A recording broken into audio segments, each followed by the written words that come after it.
ایسے نہیں ختم ہو جانے دیں گے تمام معاملے کو، وہ اس کو چیلنج کریں گے اور پھر چیزیں عوام کے سامنے لائیں گے. کوئی ایسی حکمت عملی چل رہی ہے آپ کے خیال میں؟ دیکھیں ابھی تک تو حکمت عملی ان کی یہ نظر آتی ہے کہ قانون کے دائرے میں رہتے ہوئے اپنی لڑائی لڑی جائے اور سیاسی میسج بھی دیا جائے، اپنے حلقے کو متحرک کیا جائے. تو آپ نے دیکھا ان کی کانسٹیٹوئنسی متحرک ہو رہی ہے اور آج پنجاب بھر سے لوگ پہنچے ہیں اور مسلم لیگ کے کارکن مریم نواز کا استقبال کرنے کے لیے یا ان کو خوش آمدید کہنے کے لیے یا ان کا سواگت کرنے کے لیے.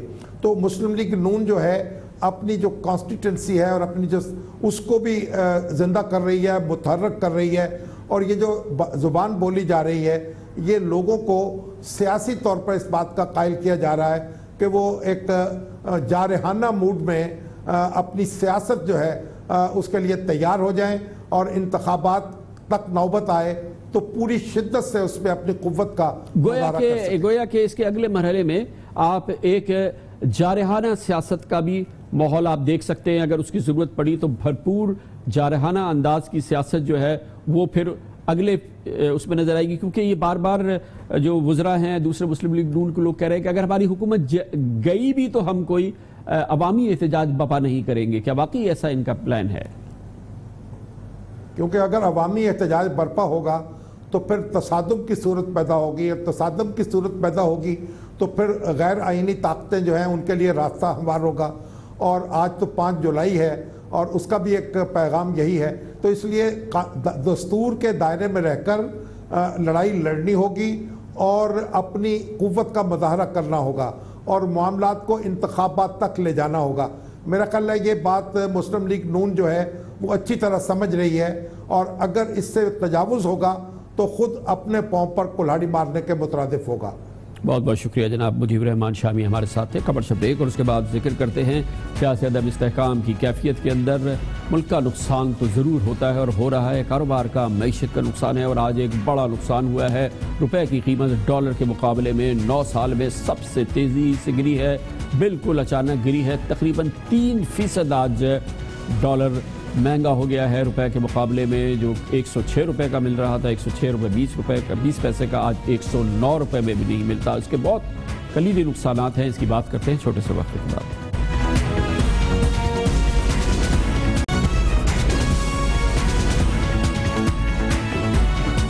سیاسی عدم استحکام کے اس معاملے میں آج ایک ایسی خبر آئی جس نے کہ پاکستان کے کاروباری اور معاشی ماحول کو ہلا دیا، اور وہ تھا فیصلہ جو لگتا یہ ہے کہ بہرحال فیصلہ ہے حکومت پاکستان کا نہیں تو اسٹیٹ بینک آف پاکستان کا، جس کے ذریعے آج اچانک ایسا لگا کہ فیصلہ ہوا ہے اور پاکستانی روپے کی قدر میں تیزی سے کمی ہوئی ہے. اور ایسی کمی ہوئی ہے جو پچھلے 9 سال میں اتنی بڑی کمی دیکھنے میں نہیں آئی. آج پاکستانی روپیہ سرکاری جو اس کے نرخ سامنے آئے وہ اچانک 106 روپے 20 پیسے سے بڑھ کے تقریباً 109 روپے تک کا ہو گیا.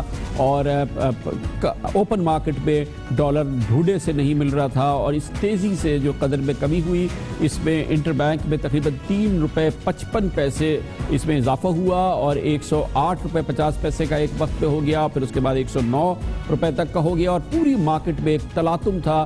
اور جب اس طرح سے روپے کی قدر میں کمی ہوتی ہے پاکستان کی ایکسپورٹس کے حوالے سے ضرور یہ بہتر خبر ہوتی ہے، اچھی خبر ہوتی ہے، لیکن کیونکہ پاکستان کا انحصار قرضوں پر ہے اور پاکستان میں بیرونی قرضوں کا بوجھ زبردست طریقے سے بہت بھرپور طریقے سے بڑھ رہا ہے، یہ اس کے لیے انتہائی منفی خبر ہے. آج اس سلسلے میں ایک دلچسپ صورتحال دیکھنے میں آئی کہ ایک جانب اسٹیٹ بینک آف پاکستان نے اسے پاکستان کے لیے اس ڈیویلیویشن کو جو آج نظر آئی ہے اسے ایک پاکستانی معیشت کے استحکام کی خبر دی اور اس کو کہا کہ یہ بہتر ہوا ہے پاکستان کے لیے جو اس وقت بین الاقوامی صورتحال ہے اور پاکستان کے جو زر مبادلہ کے ذخائر پر جو پریشرز آ رہے ہیں اور پھر جو پاکستان کے جو ادائیگیوں کے مسائل ہیں اس حوالے سے یہ ایک اچھی خبر ہے. گویا کہ اسٹیٹ بینک آف پاکستان نے اس کی بھرپور ذمہ داری قبول کی اور دوسری جانب یہ بات سامنے آئی کہ وفاقی وزیر خزانہ جناب اسحاق ڈار نے آج وزارت خزانہ میں ایک اجلاس کیا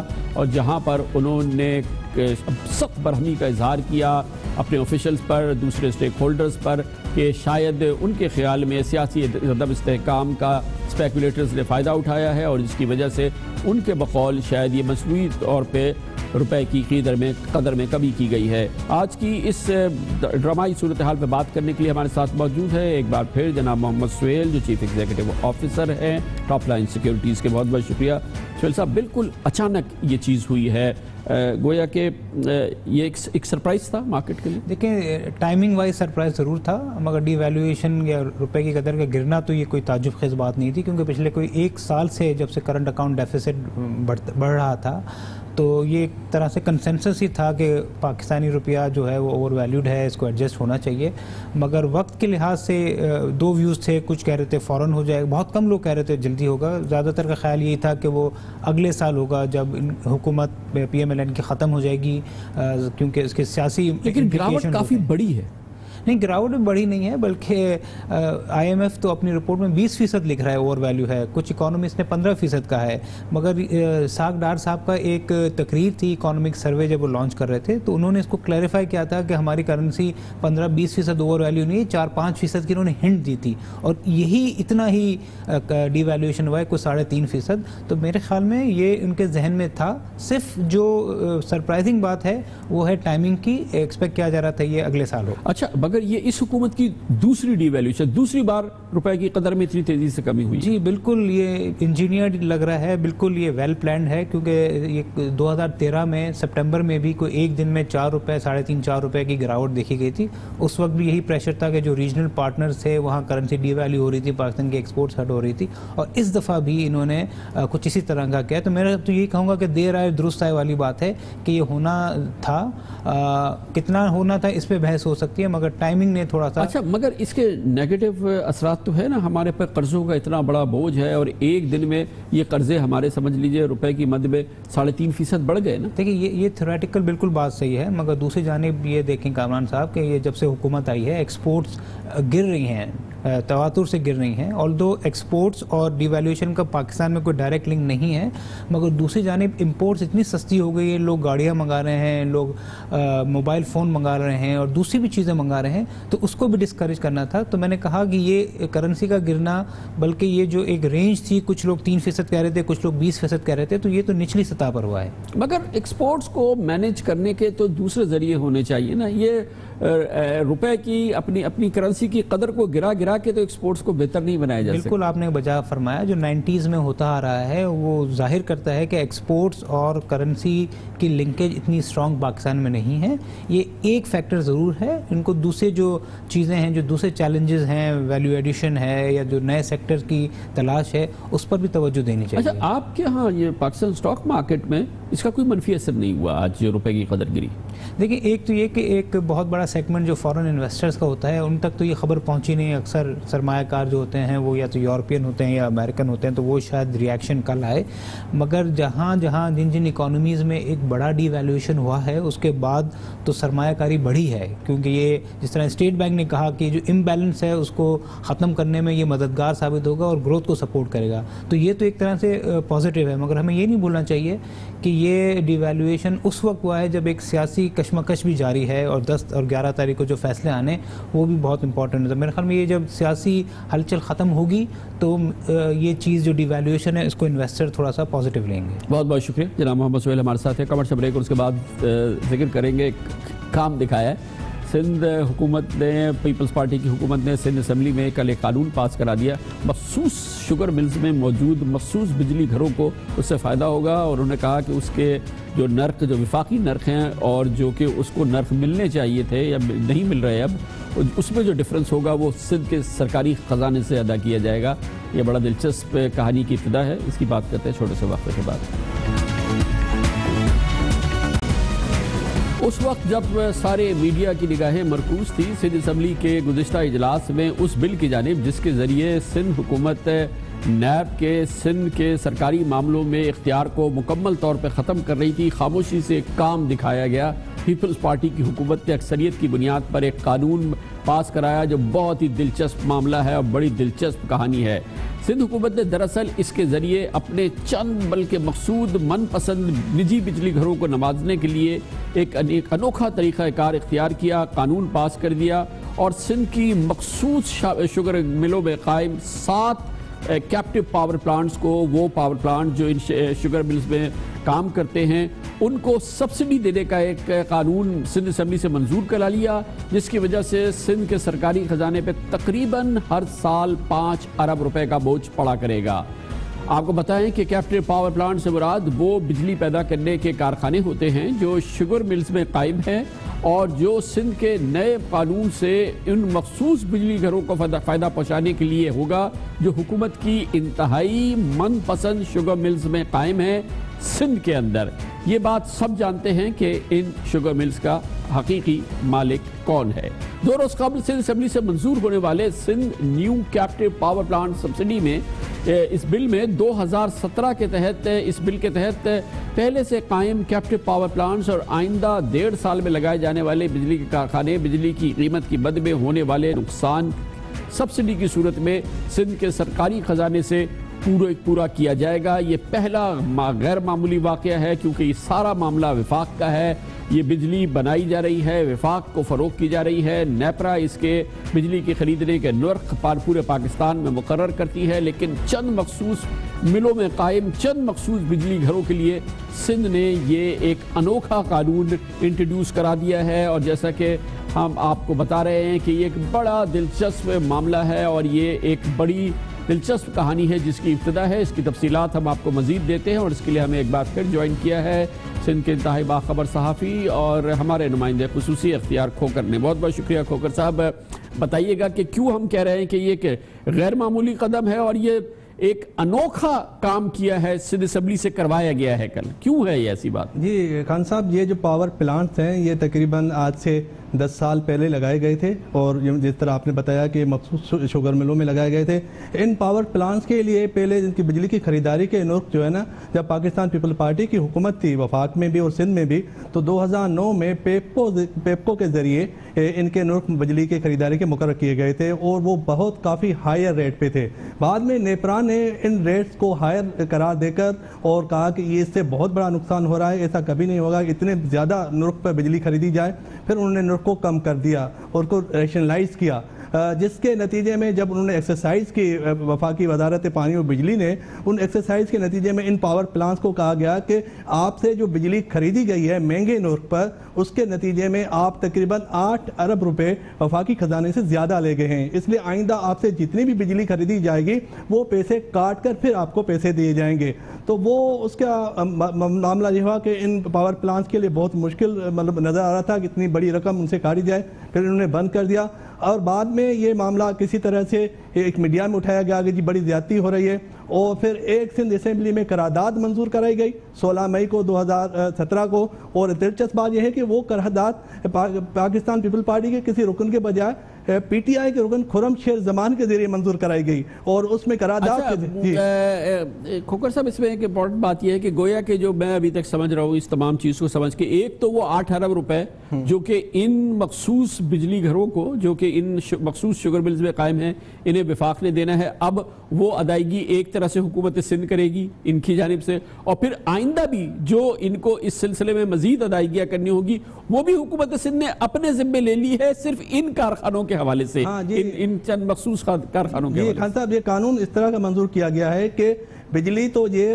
بیچیں گے وفاقی حکومت کو اور جو بھی کمپنیز ہیں ان کو، اور اس کے نتیجے میں جو ریٹ میں فرق آئے گا نیپرا کے ریٹ میں اور 2009 میں جو پیپکو کا ریٹ ہے، وہ جو ڈفرینشیل اماؤنٹ ہے وہ سبسڈی کی صورت میں سندھ حکومت ادا کرے گی، اور اس کے لیے ایک کمیٹی پہلے بنائی گئی، سندھ کابینہ میں یہ معاملہ لایا گیا، اسمبلی سے پہلے قرارداد منظور کرائی گئی، پھر کابینہ میں لایا گیا، کابینہ میں یہ پھر ایک کمیٹی بنائی گئی ایڈوکیٹ جنرل ضمیر گھمرو کی سربراہی میں۔ اس کمیٹی نے جب اس معاملے کو دیکھا تو یہ بات سامنے آئی کہ اس کا تو کوئی قانون ہی نہیں ہے، کوئی قانونی راستہ ہی نہیں ہے کہ ایک پرائیویٹ کمپنی کو کس طرح گورنمنٹ کے خزانے سے پیسے دیے جا سکتے۔ پھر یہ تجویز دی ایڈوکیٹ جنرل صاحب کے اس کے لیے قانون ہی الگ منظور کرایا جائے صوبائی اسمبلی سے، پھر الگ قانون منظور کرا دیا گیا اسپیشل سبسڈی کا کہ سندھ حکومت پابند ہوگی کہ وہ جو ڈیفرنشیل اماؤنٹ ہے وہ سندھ حکومت اپنے خزانے سے دے گی. اور ایک اہم بات یہ ہے کہ یہ معاملہ کورٹ میں تھا, ہائی کورٹ ڈیسیشن دے چکی ہے نیپرا کے حق میں, نیپرا کے نوٹیفیکیشن کے حق میں, اور یہ لوگ وہ کیس وہاں ہار چکے ہیں, سپریم کورٹ میں اپیل پر ہے. یہ معاملہ آلریڈی سب جوڈس بھی ہے,